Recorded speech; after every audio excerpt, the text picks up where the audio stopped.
protecting child rights, we also want to hear from the children themselves, all right? And of course, we have one in the studio as well to just tell us, first of all, what is it like being a child in this country? What exactly are their needs and what can we do to protect their rights and just make sure that they are okay and have access to everything that they need in terms of education, health, and everything else in between, all right? So without further ado, my guest for the day, we have Collins Etieng, who is a child rights advocate. How are you doing this morning, Collins? I'm fine, thank you. And thank you very much for making time for us this morning.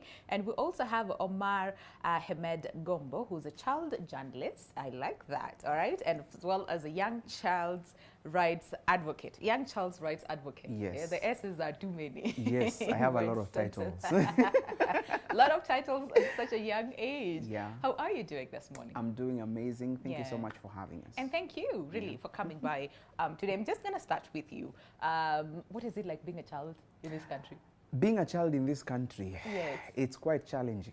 Is it? It is. Because, All as for me, I'm a child rights advocate. And basically, I've been advocating for the rights of the children since I was 13 years old. All right. And we find that it's quite challenging because you post challenges that children go through. You do stories on challenges that children are going through across the country. Yeah. And you talk to some of the government officials, you talk to some of the NGOs that you feel might support these challenges or might come up with solution to help these challenges.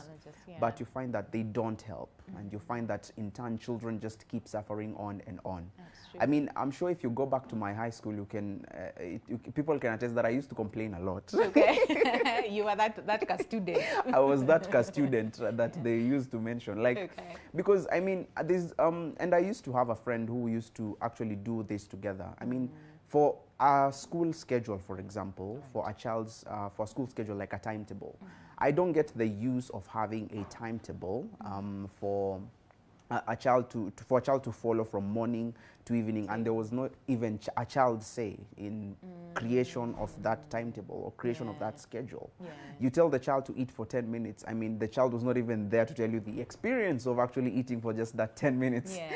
But then at the same time, it's also quite fun being a child in Kenya. Right? You know, majority of the times, people say, "Oh, what do you have to complain about? Yeah. Your rent is being paid, you're given food, you're taken to school." Like there's someone who is responsible for you just being here. You, what you need to do is just leave and be a child.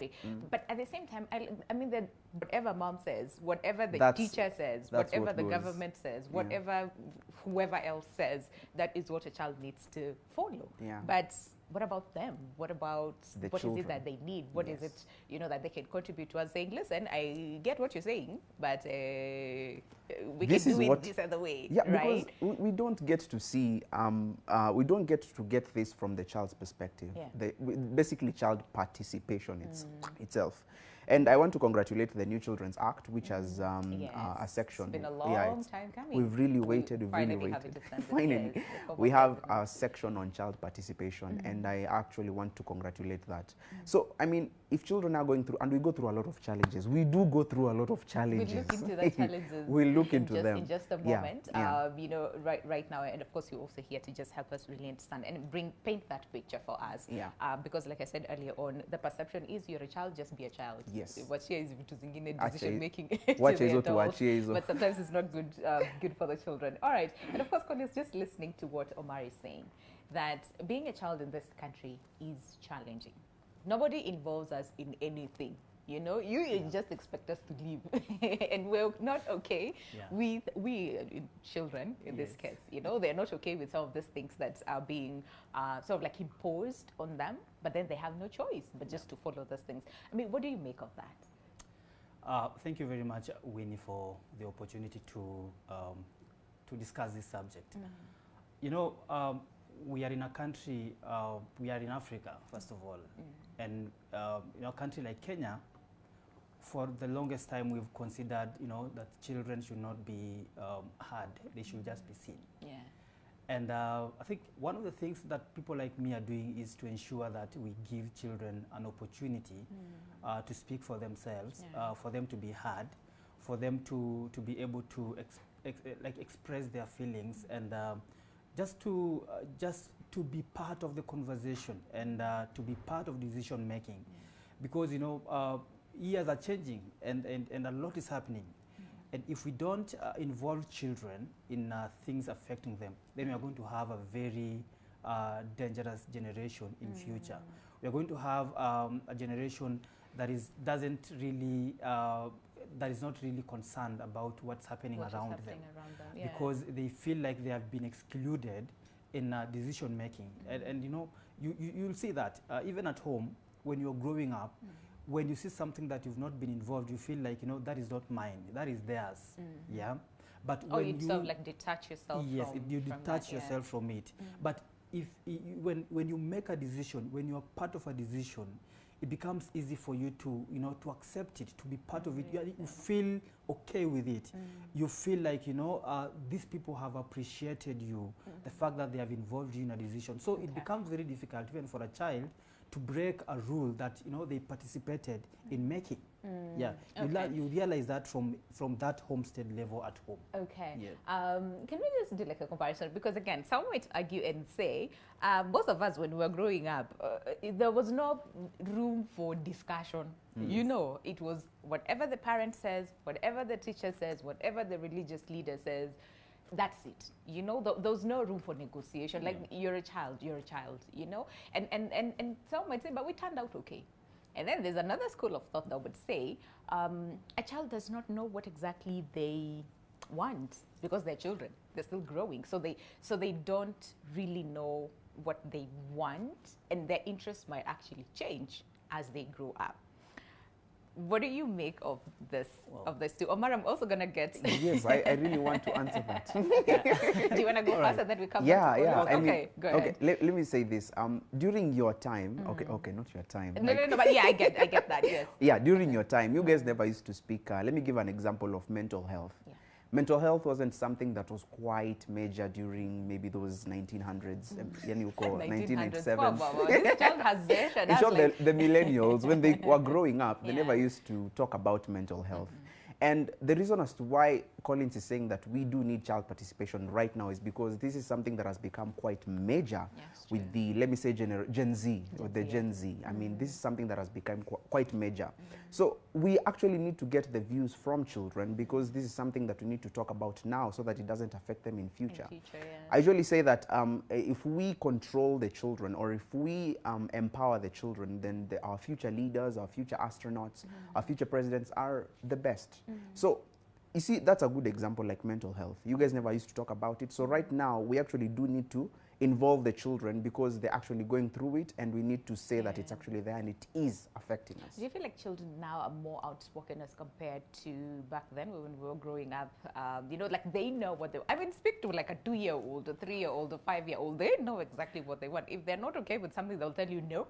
As we're never given that chance to say no. It's either you do it or you do it, okay? So do you feel that level sort of like of exposure has empower them in a way that they know what they want, they know what works for them, and if it doesn't work for them, they are more outspoken to say no?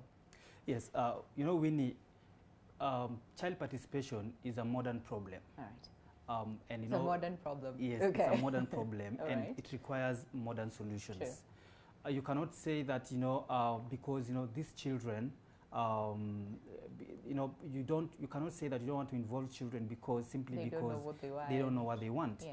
Because these children have access to a lot of information compared to the times when we were growing up and maybe our parents. The story was a bit different. There was no Facebook, there was no internet, there was nothing, you know, where children could get information apart from their parents. So a parent or a guardian or a caregiver was the main source of information. Or so anything that they were given either at home or at school or in church was the truth. But today, children have access to information. Okay. If you don't give them information as a parent, or if you don't discuss information as a parent, then they will discuss with, you know, their friend out there or someone else. So that's the danger that we are facing today. And in that, we encourage parents that, you know, we need to talk to children today because they have access to information, and, you know, a lot of things have changed. If you don't talk to them, then they will get this information somewhere else, or you'll start blaming the government or other people. And I tell people that, you know, most of the time we cry about government. Government should protect our children. But you know, do you know Yeah. where government comes from? You know, the point where government comes in protecting children. Mostly government comes in response, Okay. responding to challenges, responding to child protection issues that affect children. But the sole responsibility of ensuring that, you know, children are protected, children are heard, starts from the household level. Okay. It starts from the family level. Then from the family, it moves to now Nyumba Kumi. It moves from Nyumba Kumi, it goes to schools and now other institutions before it gets to government. Government only, because today if you don't teach your child at that household level, you don't expect government to teach them. Okay. Your child will leave home and go to school. So you teach them, then they go to school, they are taught by teachers, or you teach them, then they go to church, they are taught by pastors and all that. Yeah. So if you don't play your role as a parent, then that child don't say that it's government problem. Responsibility. Yeah, responsibility, because government comes at responding to the challenges that you children are are not facing. able to. But I mean, to handle. isn't that in itself a problem? Like the government just coming in to sort of like react to something that has happened to a child. Like, can we have Yes. things that will protect, you know, the child in Okay. the first place, so that we don't react Yes. when So something Winnie, happens to the Winnie child. at home, Yeah. who spends more time with a child? Is it a parent or a guardian or a caregiver or government? As a parent. It's a parent. Yes. So that tells you that, you know, the major part of protecting a child Should or start yes, from that upbringing with values, teaching them what is right, how to protect themselves, and how, you know, you start protecting them from that from family home. level, Yeah. from home. And it's unfortunate because now we see a lot of these challenges, and Omar, again, you were to just paint that picture for us when we say challenges facing children. And one of the things is, it's sad that some children don't find solace at home because there's a lot of violence happening. You know, insecurity in the sense that we have some children being molested, you know, by family members. So then that in itself becomes a challenge, because then a child doesn't know where to go, because if I go to school, maybe the school is just a whole challenge in itself. I cannot go to the streets, because then who's going to take care of me? You know, there's a lot of you know, problem, and we see a lot of children actually running to the streets because it's safer there, quote unquote, as compared to being at home. So then, Omar, in this case, where the home is supposed to be that place where the child is protected, and protected in all aspects, which again we'll talk about, but sometimes that is not the case for many children. So then, what do you make of that? And for you as a child, what is it like to have that safe environment? What is safe environment, and especially at home, because we're saying should start at home, right? What exactly does that mean for you? A safe environment for me. A safe environment for me is that environment whereby I'm allowed to express myself, how I want, and for people to understand what I'm saying, and for people to actually take my views into count. Because you find that if we are brought by you know, the environment whereby you're supposed to sit down and listen to your mother, or sit down and just listen to your parents, which is, I'm not saying that children should not listen. No. I'm not saying that they should not listen. They should listen. But then at the same time, they need to consider the children's views on certain matters. If you're planning something that involves the entire family, you don't just sit down with, if you're a husband, you don't just sit down with your wife and discuss and discuss and discuss and then just move forward. It's just come and tell the children, we have decided we are moving to Mombasa, and that's final. It can't just go like that. It's better to involve the children, whereby they can come in, they come and you guys sit down together, you get to discuss about what you are planning next. And in turn, we will avoid some of these challenges, like the challenges that I mentioned. Like, for example, if, let me talk about a little bit about climate change. You know, something like climate change, this is something that is now affecting us more than it even affected the previous generations, the millennials and the previous generations. And if at that time, if the adults would have considered these millennials who were young back then and tell them that, you know what, maybe if we give you guys these initiatives to plant trees in your schools, if we give you guys these platforms to be able to do this and this and this, we can fight climate change in the next 20, 30 years. Currently, right now, we would not be having drought if we would have enrolled the children. That's why currently, for example, like in my organization called Mtoto News, we are planning to plant 200 million trees by the end of 2030. And it's a project that we really are trying to push on. And you see, if we are involved, we as the children, we get to empower more children. Yeah. And after empowering more children, and then we tell them, yeah, why exactly we're trying to do this. Because we realize that in Africa, we have 400 million and around 400 million children. So if we divide that into two, we have 200 million children. So if one of them just plants a tree, we have 200 million trees by 2030. And you see, that's a really good project that we're actually trying to push on. So basically involving a safe environment is where, you know, there's probably no no drought. Okay. I mean, And then I am allowed to express myself freely. Yeah, exactly. All right, so you have access to food, water, shelter, you know, all the basics that you need. And then there's education, and then there's the right to health as well, which ideally should be the case, but that is not the case for so many children. And of course some parents would say, but sometimes it is beyond our control. Sometimes, like for example, climate change, I mean, we all have a role to play. Yeah, we do. You know, in the same, all of us, we have a role to play. And of course, we also have a role to play in terms of, you know, sort of like reversing, you know, the impact, if not completely, you know, eradicating, and especially, for example, a case of drought. So there are things that we can do. So do not isolate the children and say, oh, no, they don't understand what is going on. Give them the information. Tell them, for example, what climate change is, because majority are affected. The children are the ones that sort of like expected to go fetch water. The children are the ones expected to, you know, go to school. But then, I mean, the story being aired, and children are not going to school because they're starving, they're hungry, and they can't go to school. So it's a lot that we need to do to protect the children. All right, how about we take a break? But when we come back, again, we'll still get to understand, especially for the theme, 2022 theme, and that is as far as the World Children's Day, which was on Sunday, is inclusion for every child. So what exactly does inclusion, you know, look like? We talked about participation, which is very important, but still so much ground to cover, and especially when we talk about child labor, you know, there's also, you know, the whole aspect of children not accessing education, equality as well, a whole debate around the same. So of course we'll be talking about that after the break. But remember what we're asking you today, and that is, what is your individual contribution towards protecting child rights? All right, what are your, or how are you contributing towards protecting children's rights or child rights?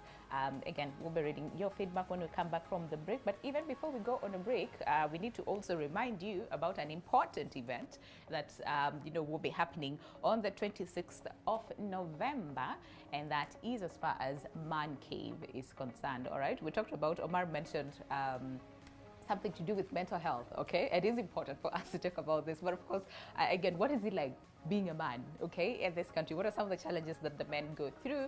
And we all know men don't talk about their issues, okay? But what is it that we can do to just help them talk about it and all those things? Well, there's an event specifically dedicated for the men. It's called Man Cave, and it will be happening on the 26th of November from 1 p.m. to 7 p.m. at Summer House, Karen. That is opposite Bomas of Kenya. How are you going to get your ticket? Well, it's www.kenyabuzz.com, and of course the early bird ticket goes for 2,000 shillings. At the gate you will pay 2,500 shillings, and then a boys club.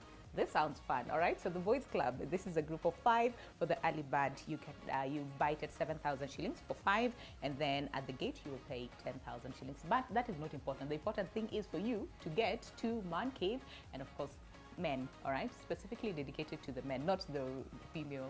Support them, pay them, yeah, pay the tickets or buy the tickets for the men so that they can go to this event that is called Man Cave. Will be happening on the 26th of November at Summer House in Karen. Well, let's take a break, and of course when we come back, we continue with protecting child rights here in the country. See you shortly.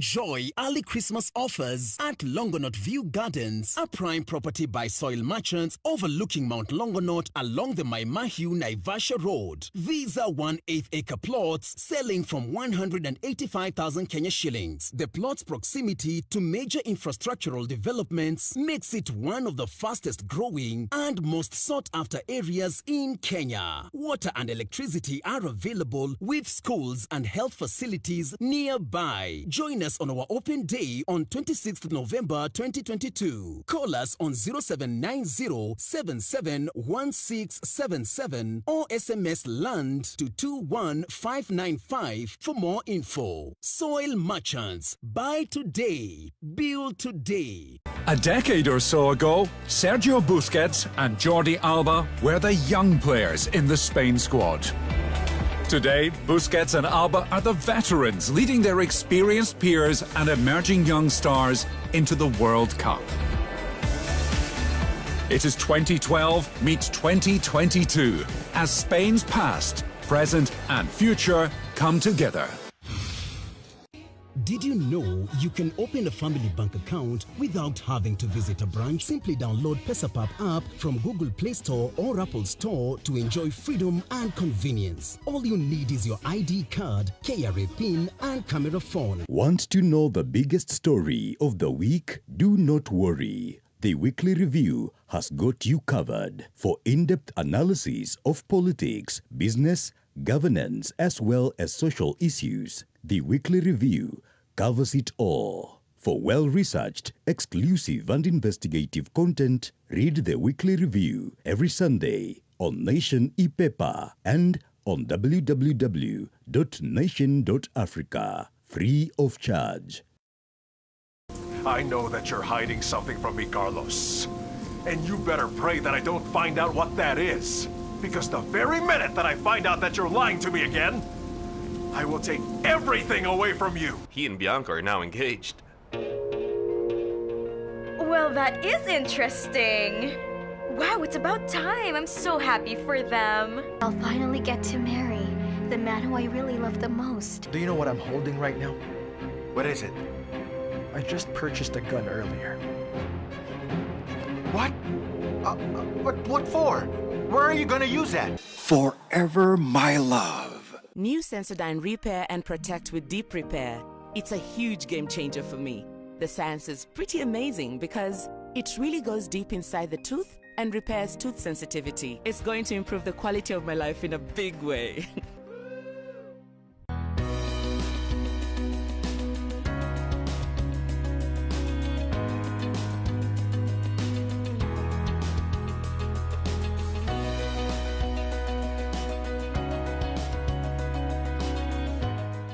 Join us on our open day on 26th November 2022. Call us on 0790 771677 or SMS LAND to 21595 for more info.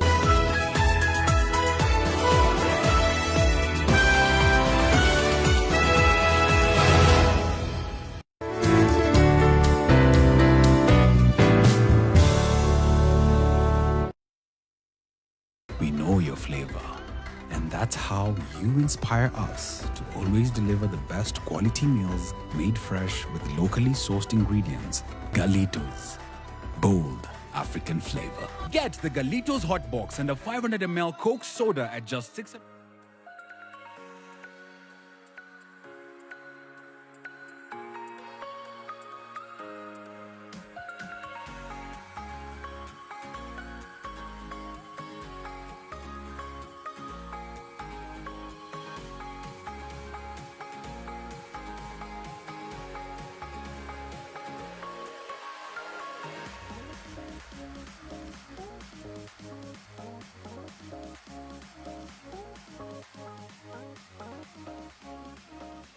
Right, welcome back. Glad you're still with us. The show is Your World, and today it's all about protecting child rights. All right, and the question that we're asking you is, how are you contributing towards protecting child rights? Because majority of the times, usually say the government, the police, the teachers, everybody else, but we take ourselves out of the equation because Okay, all right. So how are you contributing towards protecting child rights here in the country?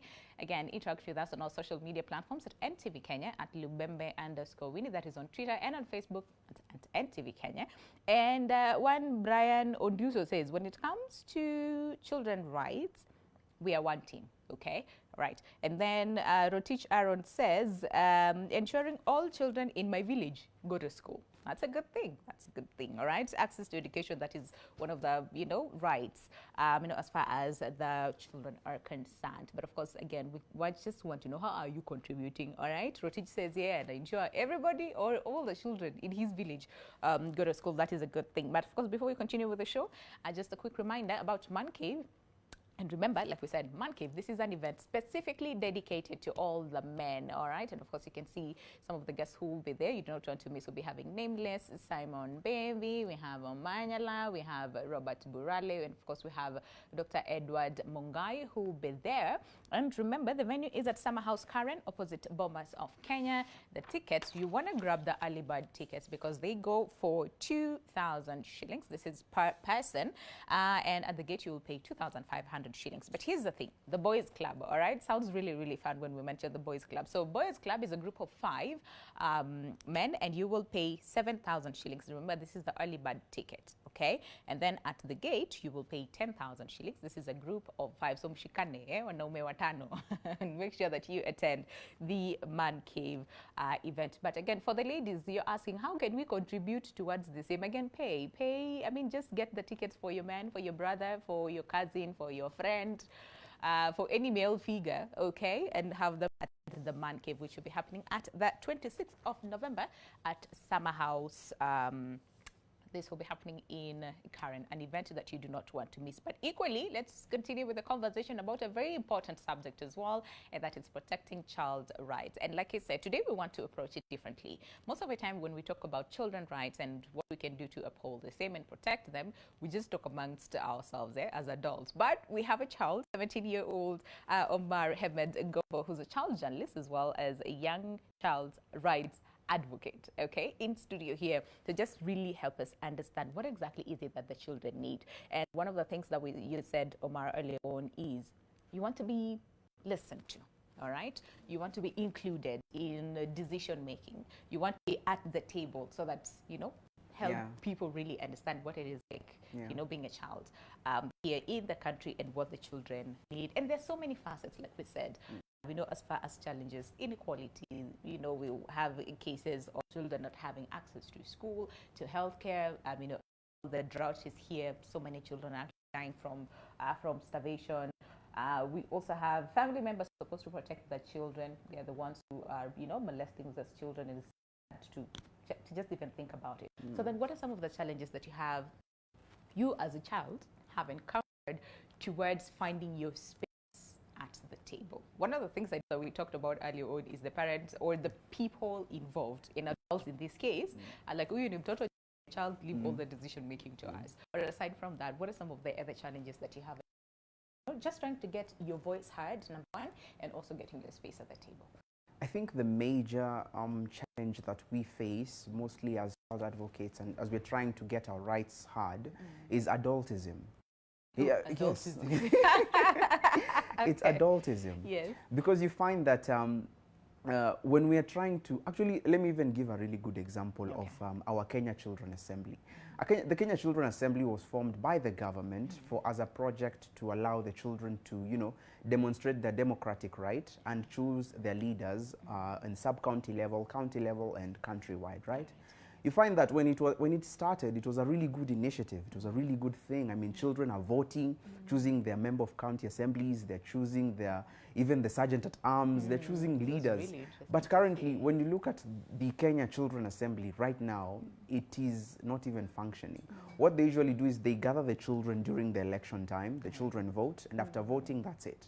They don't even arrange meetings for them. They don't even get to reach out and see what they're doing, maybe help them to come up with different initiatives. They don't even listen to maybe the concerns they have about their children, the children who are coming from their place. So you see, adultism, because they, you know, they consider that's just something that we just, you know. I mean, they're just having a I good mean, time. yeah, I mean, just it's having not fun, and then exactly. that's it. Yeah, But yeah. there's I a mean, lot. yeah, that's the main challenge. You find that when we are trying to form something, and we have come up even with regulations, even policies, we even made policies on how we want to drive this initiative. But then when we come to represent it to maybe you guys, you guys, adults. yes, you adults maybe. Yes. When you come and represent it to the adults, you find that what they do, they take over the project, and then they start saying, no, no, no, just cancel this out, cancel this out, cancel this out, and yeah, now pass that on. And even though it's passed on, they don't even get to, you know, like push it forward. It just ends there.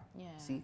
So that is one of the major challenges that we as the children are actually going through. For example, now maybe in school, we've complained about the timetable. We're being squeezed, it's being so small, we don't even have time to do even co-curricular activities.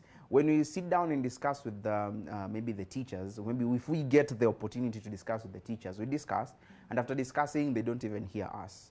After that, everything goes back to just the way it was. Okay. So you find that that's the main challenge. I'm just curious, how different would you want it to be, the timetable? The timetable? How much time do you want to hey, he's ready. He's like, let me tell you. I wanted to move the glass and speak now.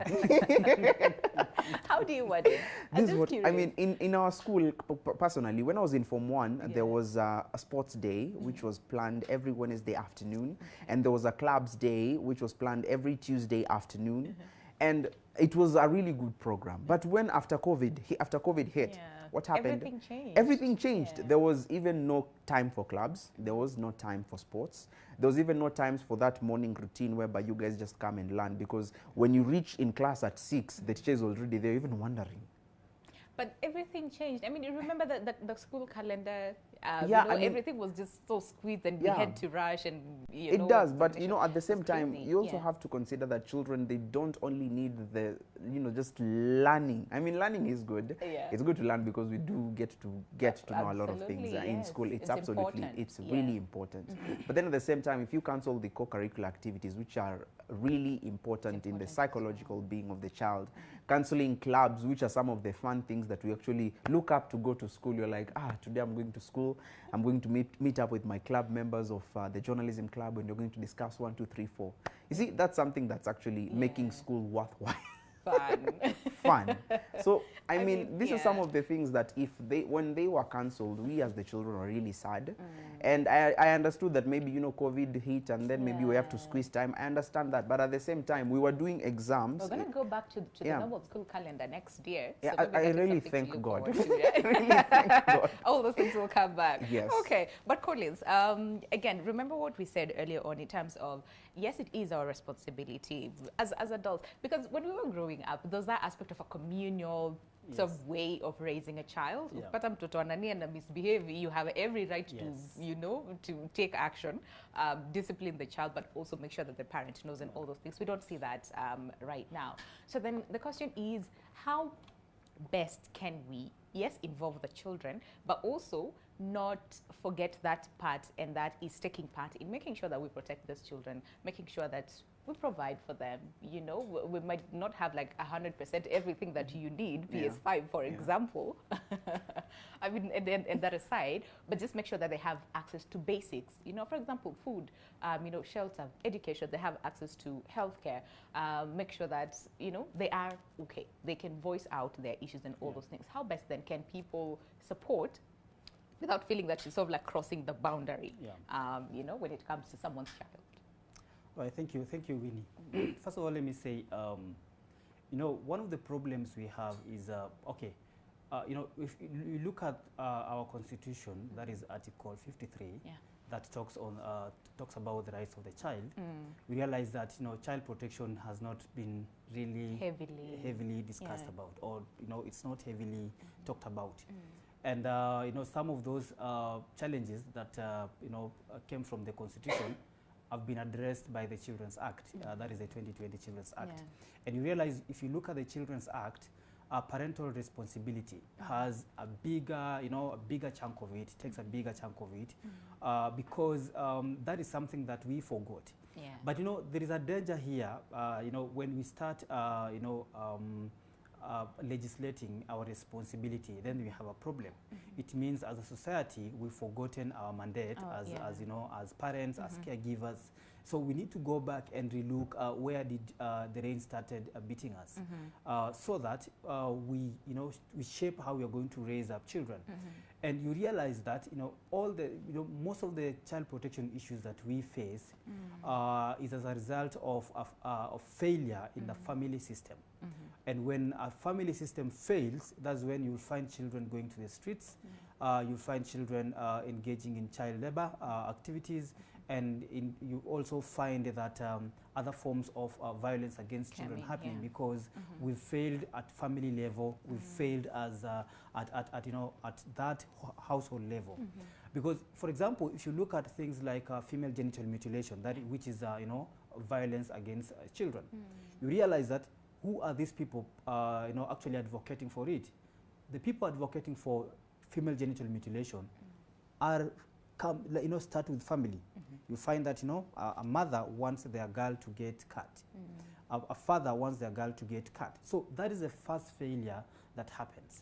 Before we even talk about government, the government and the policies and all. So even when it comes to provision of basic services, it's solely the mandate of a parent to make sure that their child have food, to make sure that their child goes to school, to make sure they all those basic needs are catered for. Where government comes in is when a parent or a caregiver has failed their mandate, but not just a caregiver, because I always say we've lost that communal aspect that we used to have during our time. Before, for me, where I come from, in the village, the village I grew up from, that is Okwata. Okwata, that is in Teso South. I used to wake up in the morning and sometimes, just go out there and come back in the evening. My mother doesn't know where did I eat from. Ajui nilioga saa ngapi. The only question I get is umeoga. Kama hujaoga. Unaona? Unapeleka huko nje usiku unaoga. Unaona? So that is what we are missing today, because it was a responsibility of everybody to raise a child, where you go play with other children, no one cares whether you've eaten. Penye utapata chakula unakula kama umekuja, because it was not like a one-person affair. A child was not a one-person affair. It was a communal affair. If I have not I've not gone back home maybe by 6:30 or 7, and anyone else finds me on the way, they ask me, where are you going to? Then maybe they call my parent, and they make sure that I've gone back home. So that is what is missing today, and we need to go back and look at that before we start blaming other people. Let us look at ourselves. What are we doing? The way that guy who is saying his role is to make sure that every child goes to school in his village. That is where it all starts. If you make sure that, for example, every child goes to school in your village, you've played a huge role in making sure that you protect that child. If you make sure that in that household, because violence cases happen even from household where relatives and all that. If you make sure you as a relative to that child, why can't you protect that child? Why are you the one perpetrating violence against that child? So that is where we are missing it. And when now family fails is when now government comes to respond to that problem. So I think what we need to do is we really need to go back and look at how we raise children. But the only aspect that is changing today is the aspect of engaging children. But the rest, I think everything is constant. Yes, we engage children, but also the community has to play a role in engaging children and bringing them up. Because I took too long before I went back to the village, and I realized there was a lot that has changed.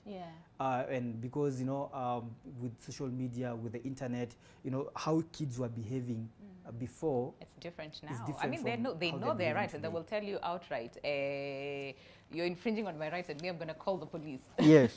On you. And it's a good thing, because children know, and they know what works for them, they know what doesn't work for them, and they need that support. But also, I'm just looking at some of these comments, and people are saying, spare the rod, spoil the child. If you promote like too much freedom for the child, the what I call spoiled, and we do not want a spoiled you know, generation. So this whole aspect of freedom and balance, you know, yes, being a child and enjoy being a child, because adulting is a whole ball game in itself. So enjoying being a child, but also feel like you're also involved. So then you as a child, in terms of making sure that, yes, I am a child, yes, I am disciplined, but I also have my space. You know, how then do you feel you can get that? Because like you're saying, there's so many challenges when it comes to getting your space at the table. We're not being listened to, we're not given that chance, and when we're given that chance, the adults, you know, who are taking over and forgetting, you know, pushing the child aside. So then what do you feel that you need to do as a child to do more to get your space at the table and you also get your voice heard? Well, I think, especially in getting my voice heard, you know, when I'm speaking in my perspective, like, you know, trying to, you know, leverage the rights of the children out there. Basically, what I really would love is a caucus in every family, like a caucus in every, not all, but some of the organizations, and a caucus in parliament. Because you find that if we as the children had a child representative in parliament, for example, a child representative is a child, and this child will be able to air out our views well, and we'll be able to air out our views, you know, the way we as the children would express ourselves. So you find that if they form a small, you know, like a committee for children, maybe in parliament, and then we get to sit there, we get to discuss, these are some of the issues that I've raised from Dandora, these are some of the issues that have come from the children in Kilimani, the children in Ngong. We come together and then we do write them, and then we have one representative going to the parliament and saying, these are some of the challenges the children are going through. You see, we've already gotten our space. And if we do air those issues, we pray that they will be heard and they will be consulted. That is a caucus in parliament. In the house also, the same thing. When the children, by then the children are the ones who spend more time in the house than even the parents, because the parents, I'm sure they're working and all that, unless they're working from home. I mean, so you find that the children know the house way better. So when you just come and start just, you know, changing rules without even involving them, that's something, it's like you are trying to destroy the entire house. Because you see, the children spend more time in the house. So basically consult them. You say, I've realized you guys watch TV a lot, you know? And I feel like you guys need to spend more time on your books, or maybe, or even playing, or going outside, you know? So that's, I mean, sit them down, consult them, and ask them why maybe they're doing, maybe they're watching TV the whole day. That means something is quite wrong. Maybe this child is going through something, and this child doesn't, maybe this child was even rejected by the friends. Maybe that's why he or she wants to just stay in the house and watch the TV, because that is not right. Or maybe this child maybe has not even managed to make any friends, you see? So I'm not saying that children should just be, you know, like just let them be. Just, whatever you want. What do you want? Get whatever you want. Pizza? Get pizza. No, I'm not saying that. I'm saying that so children... Like come down to their level. Yes, I'm also saying that children also have challenges. Children also have views. Children also have, they also want to speak out their mind also. So in short, give them a space to be able to do these things, to be able to speak about what they're going through, and in turn, ask them also for what is the right solution you want towards this problem. So there and then, that's when they'll say, maybe we've watched TV too much, what about this? We watch TV from this and this, and then at this time we go outside, and then at this time we come back, maybe do this and this, and maybe finish maybe our chores and all that, you see? Right then, you've already included child participation in your house, and then right then you've already looked at the views of the children, and then at the same time you've provided peace in the house, because when the children are not happy, there's no peace. In the house until the children are happy. Why are these children? Okay, so then how do we make this happen? Because again, like we usually say, in the country we have the best policies. I mean, our constitution, again, the best. But then again, when it comes to implementation is where the biggest challenge is. You know, Omar talks about a space, for example, in Parliament, all right? Or a space even in families to just say, hey, this is no longer working, how about we take this approach? Or I am behaving like this because this is what is happening, or this is what the children need, for example, in school, you know, or when it comes to the policies that we have, you know, in the country that is geared towards the children. So then how do we make this happen? Yeah, thank you very much, Winnie. You know, you've just said that we have all the good policies, we have all the, you know, but then it means there's a problem, because if we have good policies and they're not working, then we need to retreat a little bit and think, go back and, you know, why are these policies not working? Policies could not be working because maybe we, somewhere on the way, we got lost and we started focusing on different things. We started, you know, coming up with policies, but forgetting that, you know, these policies have to be implemented by, you know, specific people. That's why I'll go back and talk about the Children's Act that emphasizes on parental responsibility. The reason as to why I go back there is because, yes, these are policies, but who is responsible for what? For what? Okay. Yes, government comes at what level? Remember, you know, where a parent's responsibility stops is where a government's responsibility starts. And, you know, as we all know, you know, a child belongs to both a parent and government. And the government, yes. But I always say that, for example, we are talking about child participation and, you know, engaging children and all that. One of the ways you're going to solve this problem is, you know, by talking to children, engaging them in family, at family level. Because we are focusing so much on, you know, on the law and, you know, government, and we forget that that child, you've given them a phone, for example. And you know, last time I was here and we were discussing about, you know, giving children phones, and, you know, it's another big conversation that, you know, I told people, give your child a phone, but talk about it, discuss about it, tell them, you know, the dangers of this phone. So discuss, you know, with your child, because if you don't discuss with them the issues affecting them, they will go back and, you know, start you know, doing things secretly or privately. Don't assume that children don't know. They know. Because we assume that they don't know. These children know. They are smart. They know. And I told one, like the host that was hosting us here last week, the other time, that you know, you'll find that as a child as young as maybe 2-3 years, they know where to go in a phone. I met a child, you know, the other day, and I gave them my phone. I told them, you know, she was around 3 to 4 years, and I told them, show me where TikTok is. And she went straight to TikTok. They absolutely know. They know. So don't assume that children she went to don't TikTok. know. She went to YouTube. So that shows you that, you know, children understand these things. It's only that they cannot speak out what they know. Okay. So let's keep engaging children. Let's keep talking to children, and let's keep teaching them that this is how you go about this. Show them, because if you don't show them, then they're curious. They will find out by themselves. Yes, they'll find out by themselves. Yeah, by themselves. All right, thank you very much, Collins. And of course, we have to end the conversation, unfortunately. But Omar, I'm just going to have you have the last word, because this is a session for the children, and you're here. So in terms of participation and making sure that the voices are heard, protecting the children as well, and especially from some of these harmful practices, you know, there's also a case of neglect, and it's just too much for a child, all right? So what is it that you want to see different? Because we've talked about the policies, we've talked about all these things, right? So what is it that you want to see different, and the conversations that you want to hear come next year, 5 years from now, 10 years from now, in 30 seconds? Yes. What I want to see different is the government actually involving children. They formed a really good thing, the Kenya Children's Assembly. If they can use their resources to actually look at this initiative that they formed, the Kenya Children's Assembly, and talk about it, they can be able to make this something good. They can be able to air out the views of the children from all over the country through this Kenya Children's Assembly. The other thing is coming up with different platforms for children. I mean, the children of this generation, they want to do content creation that is through the social media platforms, YouTube, Facebook, Instagram, TikTok, all that. If they can come up with maybe a safe space for them to just come and just do their things there, they can provide all these things like cameras, maybe, if they are possible to, you know, because children of this Gen Z, they want to do that.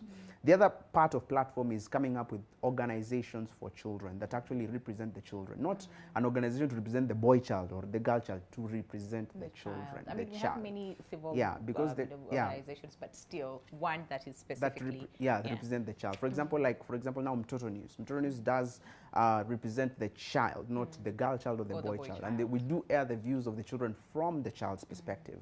So if we can be able to come up with this, or a town hall whereby the children get to sit down with the government officials and say, this is what we're going through, this is what we're going through, what are you going to do, what are you going to do.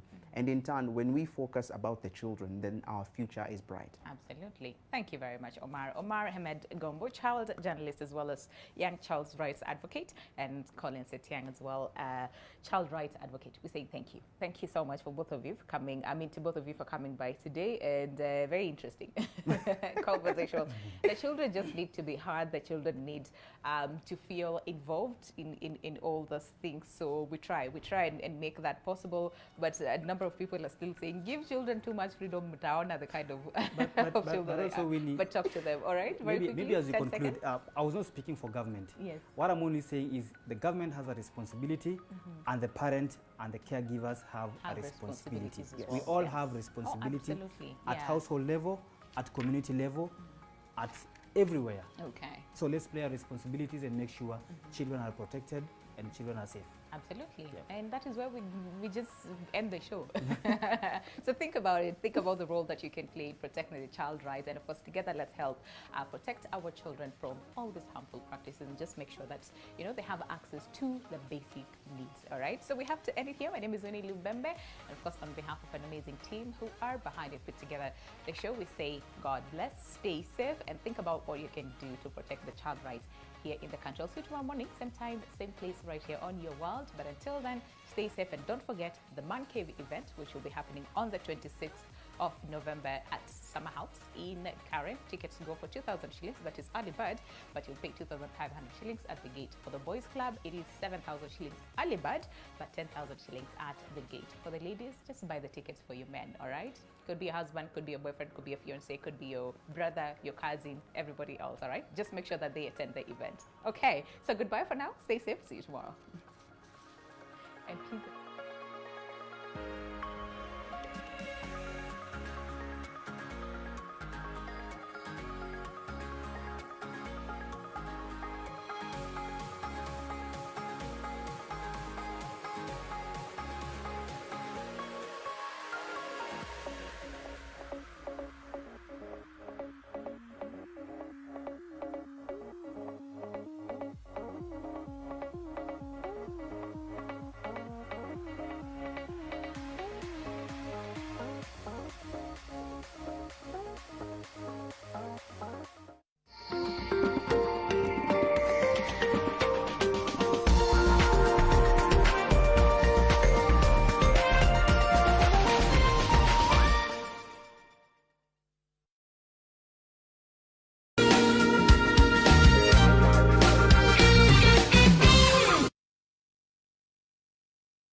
We are living in hard economic times. We have high cost of living.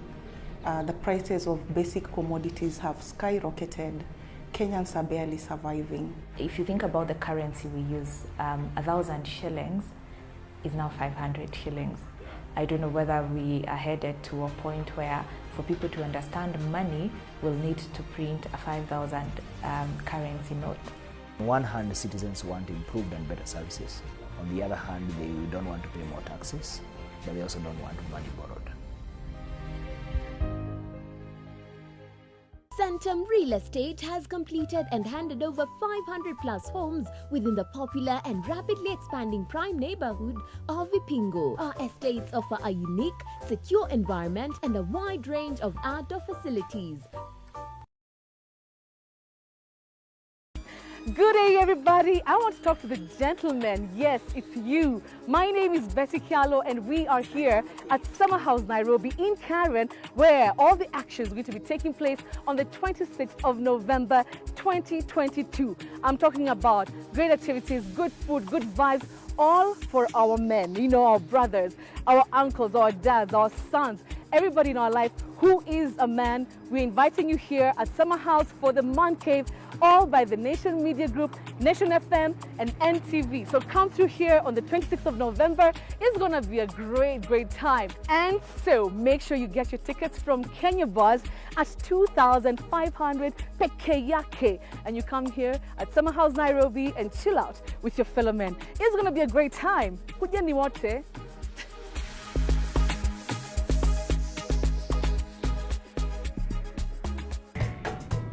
Gabon's economy has long been anchored on its oil revenues. However, the tide is changing. I'm here in Libreville to find out how the country is sustainably betting on the vast wealth of its green resources.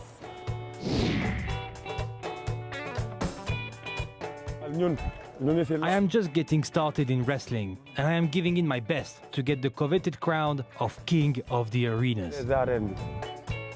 And my ambition is to sit on the throne in the next 5 to 7 years. Did you know you can open a family bank account without having to visit a branch? Simply download Pesapap app from Google Play Store or Apple Store to enjoy freedom and convenience. All you need is your ID card, KRA PIN, and camera phone. Want to know the biggest story of the week? Do not worry. The Weekly Review has got you covered for in-depth analysis of politics, business, governance, as well as social issues. The Weekly Review covers it all. For well-researched, exclusive and investigative content, read The Weekly Review every Sunday on Nation e-Paper and on www